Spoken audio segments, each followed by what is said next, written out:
n'arrive pas à intégrer comme on voudrait le faire, comme on n'arrive pas à mener une politique d'immigration, comme on n'arrive pas à renvoyer chez eux les OQTF, qu'est-ce qu'on fait? On divise, on stigmatise, on essentialise l'autre.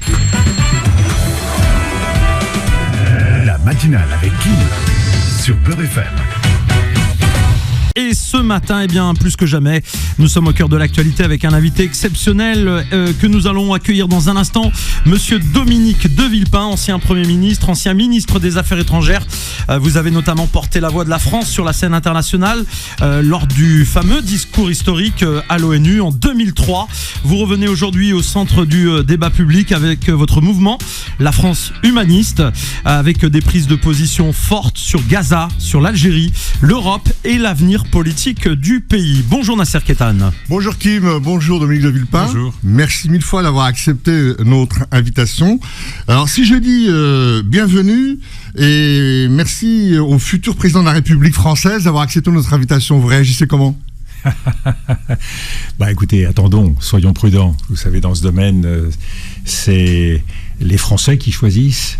Le combat n'est pas encore engagé. Ce sera, je l'ai dit, un combat spectaculaire parce que l'enjeu est spectaculaire. 2027, c'est la question de la démocratie française, c'est la question de notre capacité à vivre tous ensemble, c'est la République qui est aussi au cœur du débat et c'est la place de la France dans le monde. Donc c'est beaucoup de gros enjeux, personne ne peut s'en désintéresser. L'avenir ne ressemblera pas à ce que nous connaissons si nous faisons des choix qui conduisent au reniement de ce que nous sommes. Nous portons un héritage, et cet héritage, il faut y être fidèle.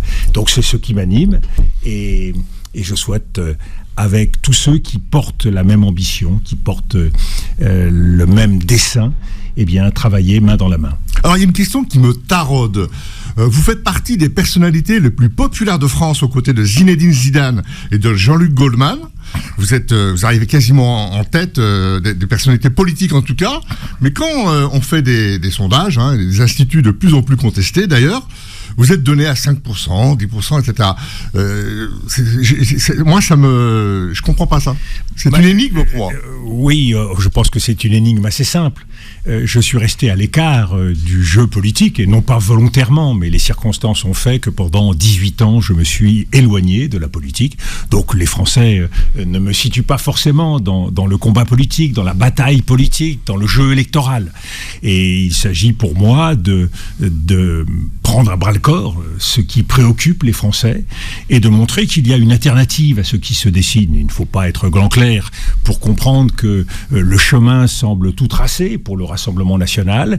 Est-ce que c'est une évidence ou est-ce qu'au contraire nous pouvons offrir une alternative, contrarier est-ce qu'on va à l'abattoir d'une certaine façon Oui, est-ce qu'on subit le jeu politique? Est-ce qu'on cède à la folie des images? Est-ce que les algorithmes de TikTok, d'Instagram vont voter à notre place? Et on voit bien que les esprits sont tout entiers conditionnés par la mise en scène de ce qu'est devenue la politique. Moi, je souhaite que la politique retrouve ses droits, c'est-à-dire qu'elle retrouve sa rugosité, la rugosité du débat d'idées, la rugosité aussi de la vérité, de la réalité. Aujourd'hui, c'est un jeu d'images. Parfois, des images et des situations très regrettables, quand Jordan Bardella se fait enfariner ou quand il reçoit un œuf sur la tête. Nous sommes dans le pire de la politique, c'est-à-dire la politique qui conduit à la violence. Ceci doit être condamné par tous. Donc nous avons besoin de comprendre que derrière la politique, c'est le destin de la France et des Français. Et si je reviens 18 ans plus tard dans le jeu politique, c'est à la fois pour porter cette vision de la France et des Français, mais en même temps une expérience. Alors justement, je sais que vous sillonnez la France, vous allez dans des colloques, vous allez dans des réunions d'associations. Être président de la République, c'est la rencontre entre un homme, un destin et les Français. Est-ce que vous avez l'impression que vous les rencontrez, ces Français ? J'essaye le plus possible. Ce n'est pas quelque chose de toujours simple. Il faut beaucoup se déplacer, beaucoup rencontrer, beaucoup écouter. Personne n'a la science infuse et chacun voit bien à quel point il y a une complexité derrière tous les sujets. Que l'on parle de handicap, que l'on parle de pouvoir d'achat, que l'on parle de la dépense sociale. Tout est extraordinairement extrêmement complexe et chacun a compris qu'il n'y avait pas de solution simple. Mais notre pays souffre d'un mal qu'il faut apprécier d'emblée. C'est que notre pays est bloqué. Il est bloqué politiquement, il est bloqué économiquement par l'attentisme que nous connaissons aujourd'hui, pas de prévisibilité. N'importe quel entrepreneur, chef d'entreprise, partout en France, a besoin de comprendre où nous allons. Cette stabilité, elle n'est pas au rendez-vous. Alors, Monsieur le Premier ministre, vous avez créé un parti qui s'appelle la France humaniste. C'est pas un pléonasme? On aimerait croire que c'est un pléonasme, mais la France, elle est humaniste. Pourquoi vouloir rajouter humaniste? Parce que ce n'est pas acquis. Et c'est un héritage qui est aujourd'hui menacé. On le voit avec la montée des populismes, on le voit avec la polarisation, la radicalisation du jeu politique. Il y a aujourd'hui de très nombreuses tensions qui font que, le risque, c'est bien de nous éloigner de cette réalité. Et le combat, c'est que nous restions ce que nous sommes, que nous restions fidèles à la France de toujours, que nous restions soucieux de défendre les valeurs républicaines qui sont la France. Mais on voit bien que dans tous les domaines, il y a des torsions, il y a des radicalités, on le voit sur les questions de laïcité, on le voit sur les questions même du quotidien. Donc il faut se battre pour que notre capacité, à partir des principes qui sont les nôtres, principes d'égalité, liberté, soit véritablement défendus. Alors, ce sont des biens fragiles, il faut le comprendre. Vous parlez de se battre et vous mettez les mains dans le cambouis parce que vous descendez dans l'arène et vous avez monté donc ce parti, la France humaniste, et on retrouve autour de Benoît Giménez, le maire de Garges-les-Gonesse, ce parti qui est en train de se structurer, et on retrouve aussi d'Ahmed Laouadj, sénateur de la Seine-Saint-Denis aussi, un certain nombre d'élus qui vous rejoignent, autour de Rachid Mokrane, avec la société civile aussi, des gens qui vous rejoignent. Spontanément, dans toute la France, on a l'impression que ça se lève et que ça vous rejoint. Ça se lève, ça bouge vite, ça se mobilise. Nous avons aujourd'hui un mouvement qui compte plus de 40-50 000 adhérents. C'est dire que nous sommes le 3e ou 4e parti de France en quelques mois. Il y a là un mouvement important et surtout beaucoup de passion et de conviction, beaucoup de jeunes qui veulent croire en notre capacité à défendre une certaine idée de la France, car je reste fidèle à l'héritage gaulliste, et nous nous structurons. Dans quelques semaines, nous aurons le siège de notre mouvement qui sera créé, nous aurons des correspondants dans l'ensemble des départements. Donc c'est un travail difficile, un travail ingrat, que celui de s'organiser, que celui de se coordonner, mais nous voulons véritablement être en mesure de mener la grande bataille qui s'annonce. Alors, Monsieur le Premier ministre, il y a un mot, jamais un mot n'a été aussi utilisé qu'en ce moment, c'est le mot de réarmement. Réarmement face à la guerre en Ukraine, réarmement face à l'inflation et à un budget introuvable, réarmement face aux crises successives qui s'accumulent. Il y a un mot qui n'est jamais utilisé, c'est le mot de confiance. Finalement, est-ce que c'est pas la démocratie qu'il faut réarmer ? Vous avez raison, c'est la démocratie, c'est la République, c'est la nation française. Car nous vivons aujourd'hui à l'heure de la fragmentation. Les Français sont divisés et ils se divisent. Et malheureusement, les partis politiques, souvent, n'ont pas d'autre but que les diviser davantage. Chacun joue sa petite portion électorale, son petit marché, de façon à se positionner de la meilleure façon en vue du premier tour de l'élection présidentielle. Je ne crois pas à cette démarche. Je crois qu'il faut affirmer d'emblée l'unité française, l'unité de la nation, l'unité de la République et la vérité de nos principes vécus au quotidien. Un des grands drames de notre pays, c'est que nous nous sommes éloignés de ces principes. Oui, vous dites dans le livre Le pouvoir de dire non, page 65, vous dites c'est la démocratie vidée de ses garanties, réduite à sa forme brute, instrumentalisée. En Israël comme aux États-Unis, le juge incarne l'ennemi de l'intérieur, l'empêcheur de commander en rond. Donc les accusations contre la dictature des juges.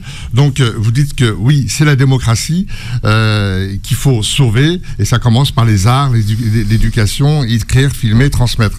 Donc vous êtes très attaché à cette idée de démocratie qu'il faut réenchanter.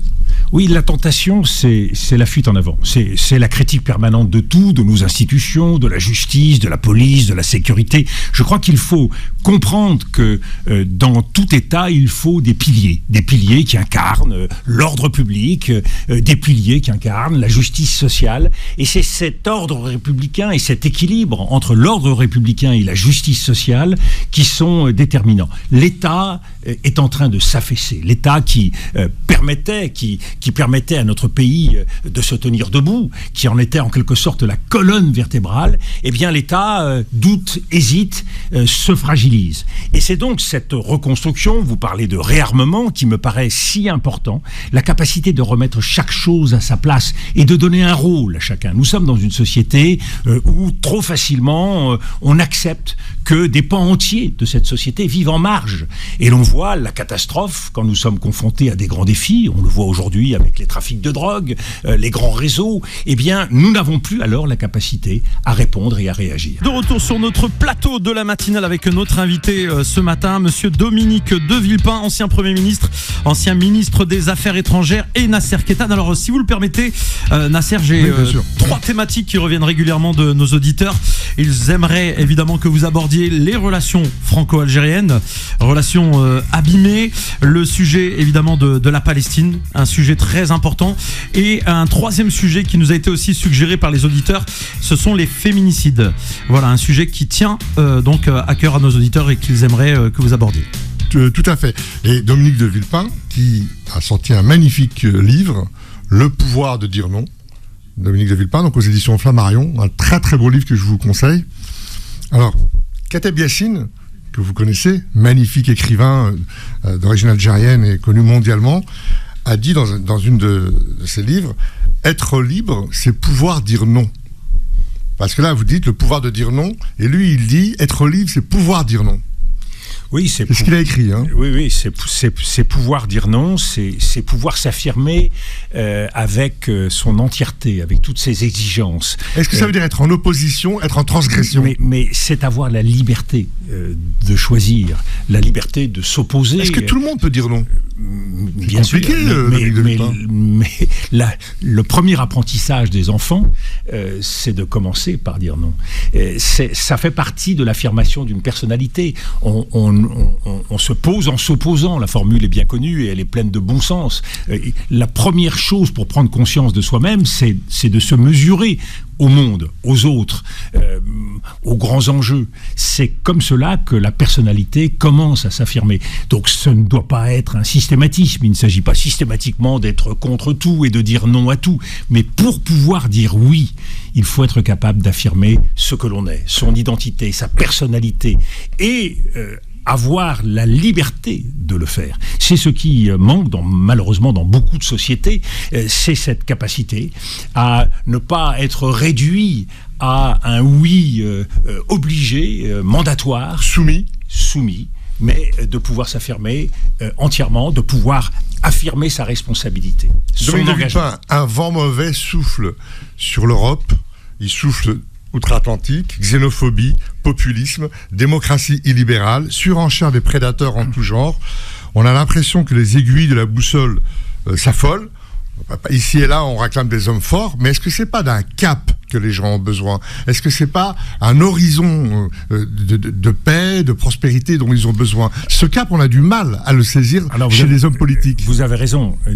Nous avons d'autant plus de mal à voir le cap que nous sommes enfermés dans un piège. Ce piège, c'est le piège identitaire, où la politique n'a plus pour but de servir les citoyens, elle n'a pas pour but d'améliorer la vie des citoyens, mais ayant renoncé à améliorer cette vie, parce que c'est difficile de mettre en place des politiques, et en particulier des politiques publiques, comme on n'y arrive pas, comme on n'arrive pas à intégrer comme on voudrait le faire, comme on n'arrive pas à mener une politique d'immigration, comme on n'arrive pas à renvoyer chez eux les OQTF, qu'est-ce qu'on fait ?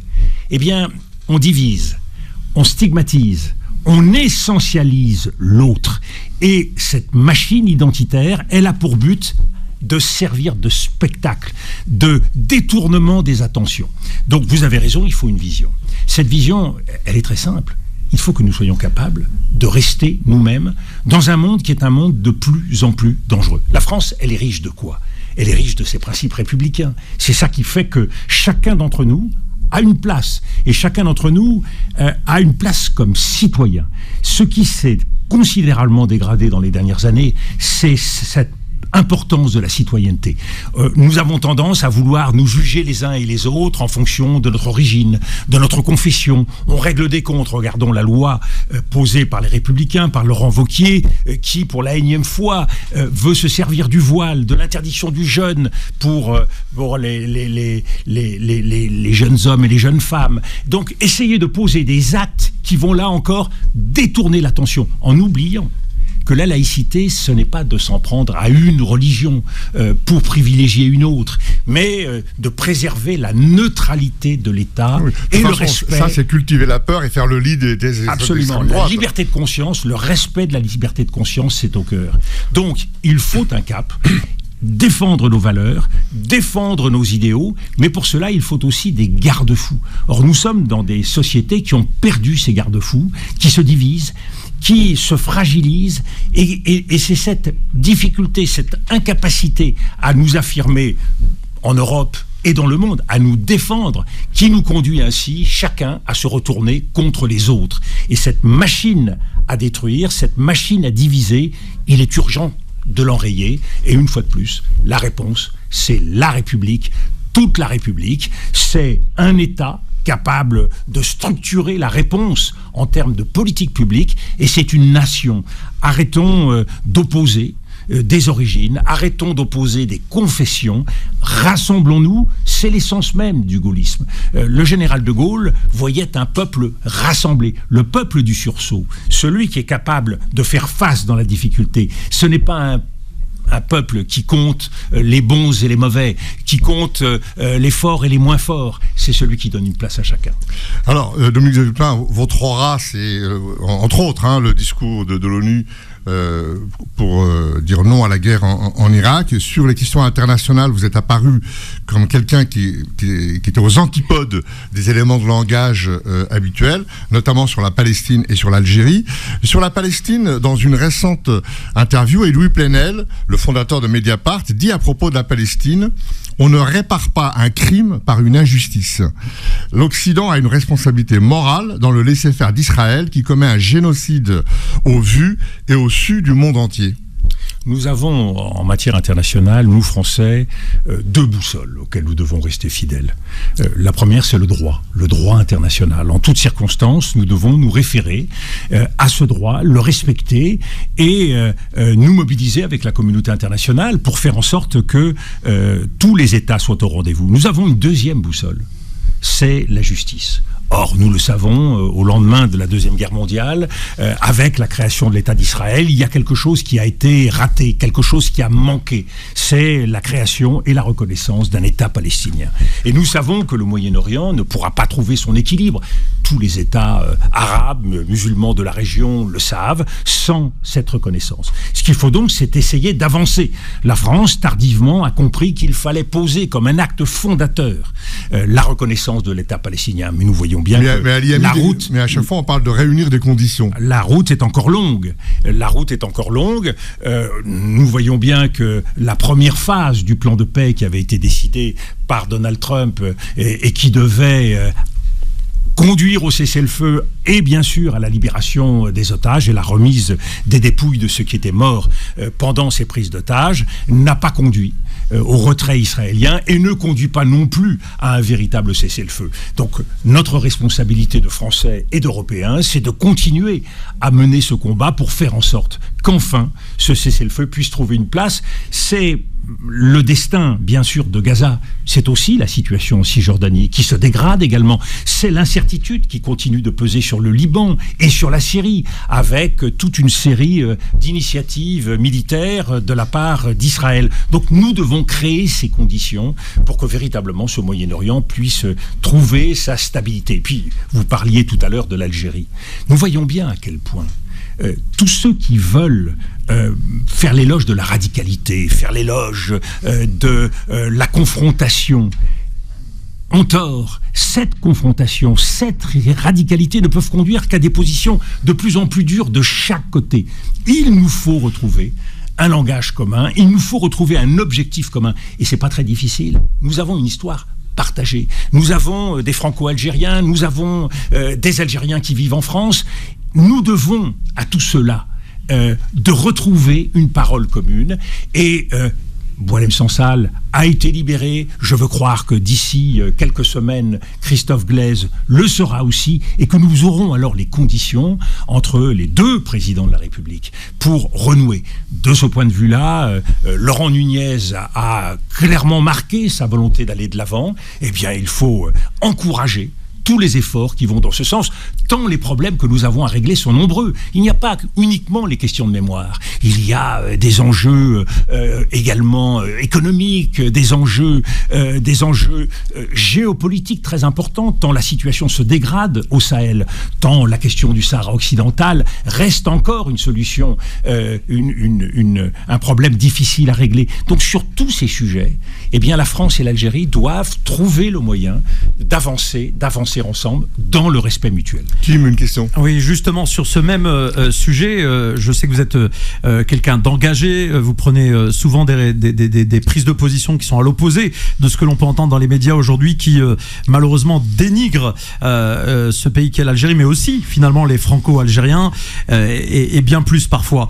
Quelles seraient vos deux premières initiatives demain, si vous êtes justement le président de la France, à l'égard de l'Algérie? Quelles seraient vos deux premières actions?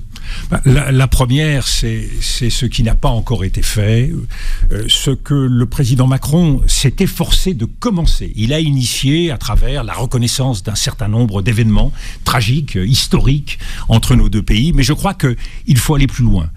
Il faut véritablement tourner la page de ce qu'a été notre histoire, avec ces moments forts et en même temps ces très très grandes douleurs, cette reconnaissance de peuple à peuple. Cette reconnaissance d'État à État, elle doit être faite avec un regard global. Nous l'avons fait sur Maurice Audin, nous l'avons fait sur un certain nombre de grands sujets, de rendez-vous, 1961. Il faut aller plus loin.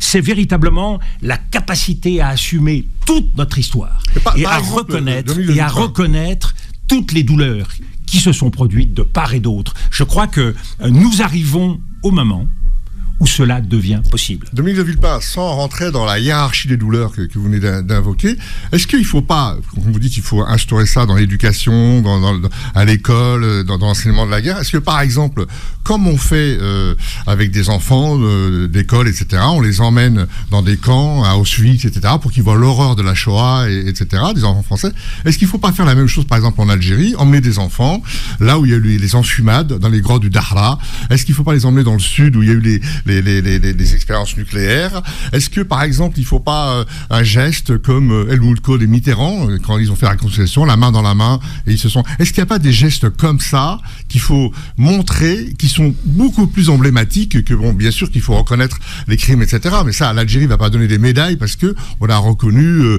la torture, etc. Est-ce que ce n'est pas des gestes comme ça qu'il faut inscrire, tant la consubstantialité entre la France et l'Algérie est importante? Vous touchez du doigt un élément important. Nos mémoires aujourd'hui ne sont pas réconciliées. Chacun d'entre nous vit avec ses propres repères sans toujours reconnaître la mémoire de l'autre. Ce qu'il faut franchir comme étape, ce que nous avons été capables de faire avec l'Allemagne, c'est la reconnaissance d'une histoire commune que nous n'avons pas vécue forcément de la même façon, qui nous a séparés, qui nous a traumatisés à bien des égards, et il faut être capable de franchir cette étape. Alors bien sûr, cette capacité à aller sur place, à mieux se connaître en tant que peuple, elle est importante. Mais voyez comment, au fil des décennies, en dépit d'une politique différente suivie par le gouvernement algérien, en particulier en ce qui concerne la langue, le français reste un patrimoine partagé entre nous ici en France et les Algériens. Il y a donc une volonté, un attachement, il y a des racines communes. Ça, rien ne pourra les effacer. Donc, trouver au-delà des petits pas qui ont été engagés depuis des années. Une fois de plus, il faut saluer l'effort côté algérien et côté français d'Emmanuel Macron.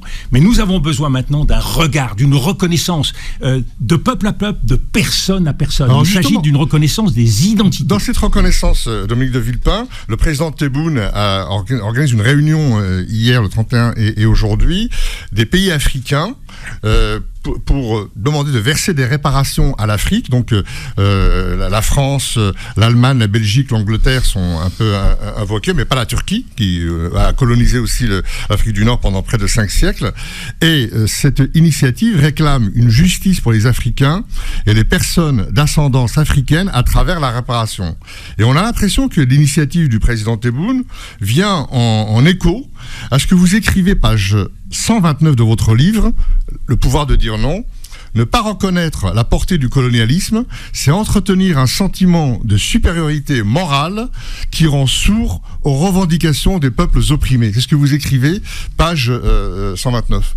Oui, il faut être lucide, être capable de revenir sur son passé, mais en évitant toutes les choses trappes. Vous savez, avancer sur le plan de la mémoire, avancer de peuple à peuple, ça veut dire d'éviter tout ce qui, dans le cours du chemin, peut vous amener à régresser. Et nous avons longtemps buté sur cette question ici en France, sachant que les idées de réparation, les idées de repentance bloquent une partie importante, ou des segments importants de la population française qui ne sont pas prêts à cela. Et c'est pour ça que je dis bien reconnaissance, et je ne dis pas repentance. Reconnaissance, c'est la capacité à reconnaître en l'autre quelqu'un de différent, mais auquel nous sommes liés très profondément par la géographie, par l'histoire, par la culture. Il s'agit donc d'aller au-delà du point de vue de l'humanité partagée que nous avons, en évitant ces jeux de rapports de force qui sont des jeux mémoriels, bien sûr, mais qui sont aussi des jeux de rapports de force dans d'autres domaines. On l'a vu encore récemment dans la relation entre la France et l'Algérie. Donc, essayons d'être guidés par ce qui doit constituer, entre la France et l'Algérie, la clé. C'est quoi le sésame entre nous? C'est l'intérêt général.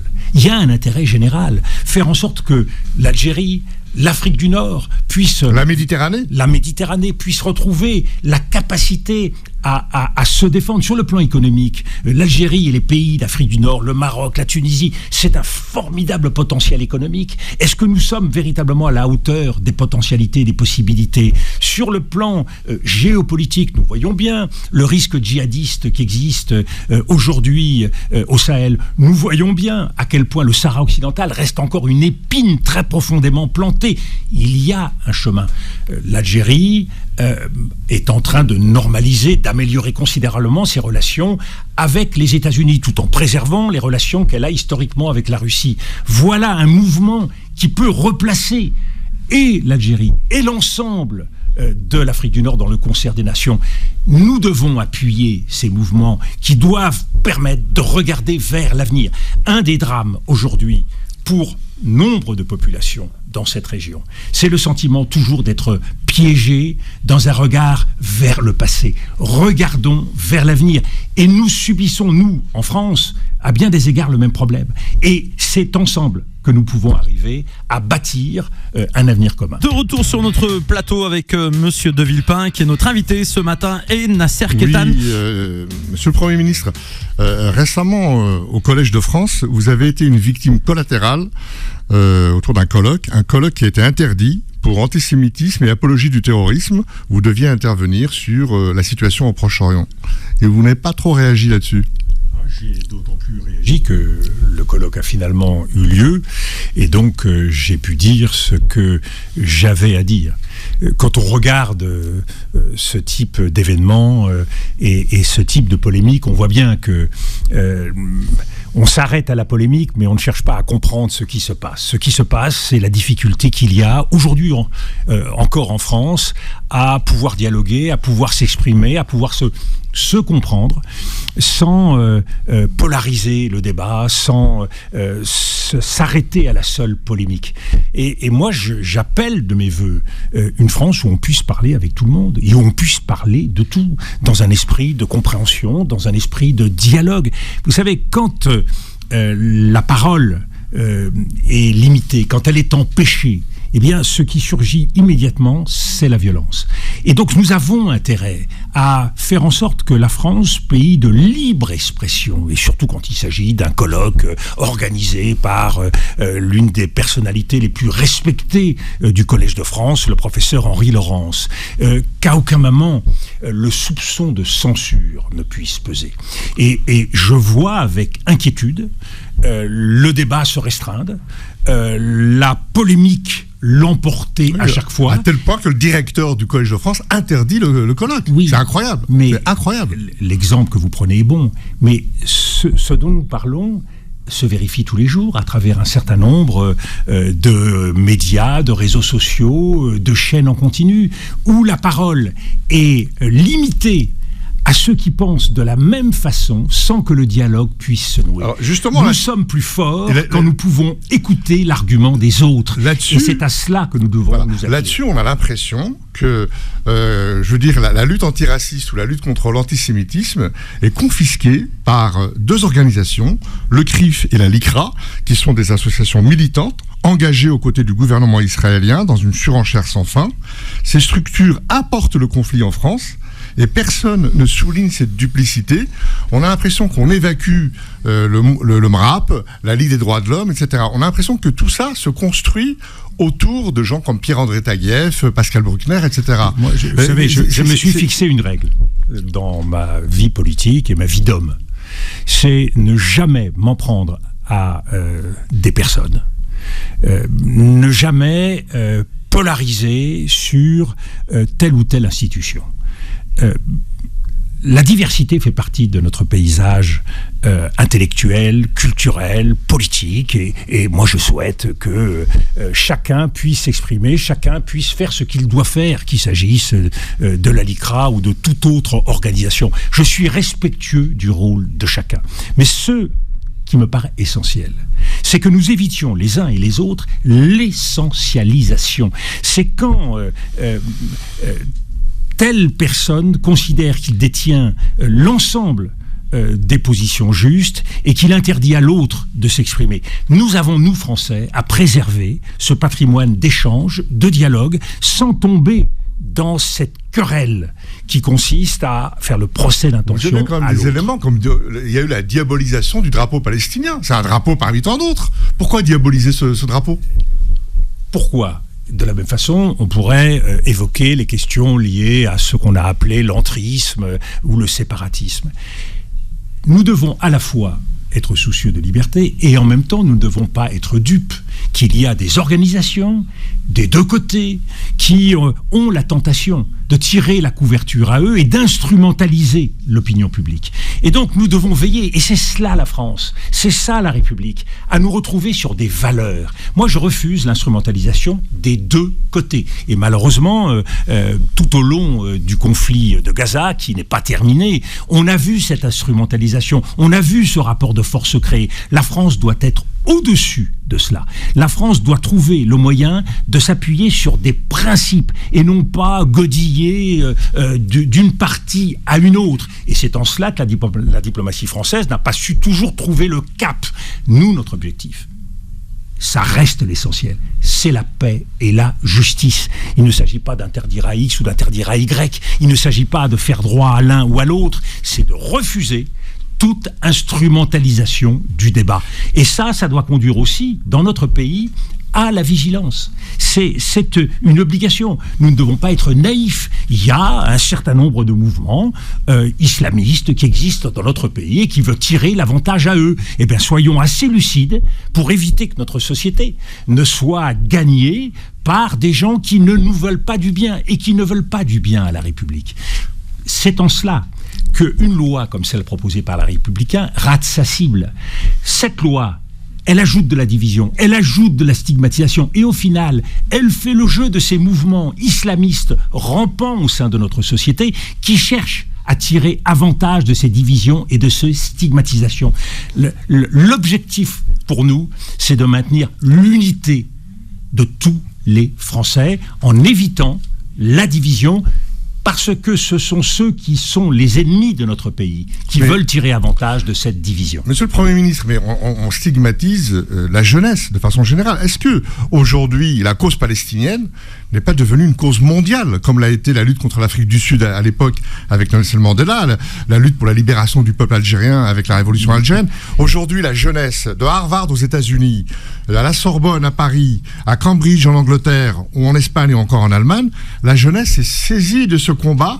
Aujourd'hui, est-ce que la cause palestinienne aujourd'hui était une cause mondiale revendiquée par la jeunesse? Mais c'est une cause, on le voit bien, qui a un écho dans le monde entier. Mais est-ce qu'il faut que cette cause soit aveugle au fait qu'un certain nombre de groupes, de mouvements, d'individus veulent instrumentaliser cette cause au bénéfice de l'antisémitisme? Soyons lucides, vous savez, la France, elle ne peut pas séparer l'ensemble de ses enfants. Et elle doit être soucieuse d'éviter, parce que il y a toujours à l'œuvre au sein de notre société un esprit de ruse, de gens qui tirent avantage de certaines causes.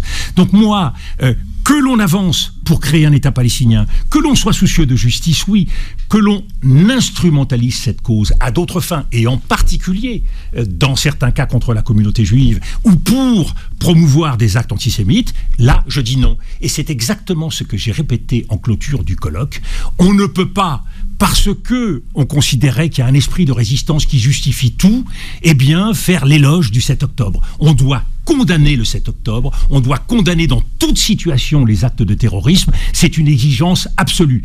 Je ne suis pas porteur d'une parole démagogique, je ne cherche pas à tout prix à gagner le soutien et à gagner des voix, je suis véritablement soucieux de défendre la République en toutes circonstances. Dominique de Villepin, merci d'avoir accepté cette invitation à la matinale. Je rappelle le pouvoir de dire non aux éditions Flammarion.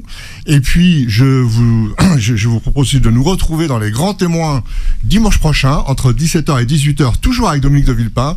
Et on aura l'occasion de rentrer dans le détail de ce livre et de développer un peu plus les questions de ce matin. Merci d'avoir accepté notre invitation ce matin et à très bientôt. Merci à vous, Dominique de Villepin. Une dernière petite question. On avait promis d'aborder ce sujet. C'est les féminicides, évidemment, un sujet qui tient aussi à cœur aux auditeurs de Beurre FM.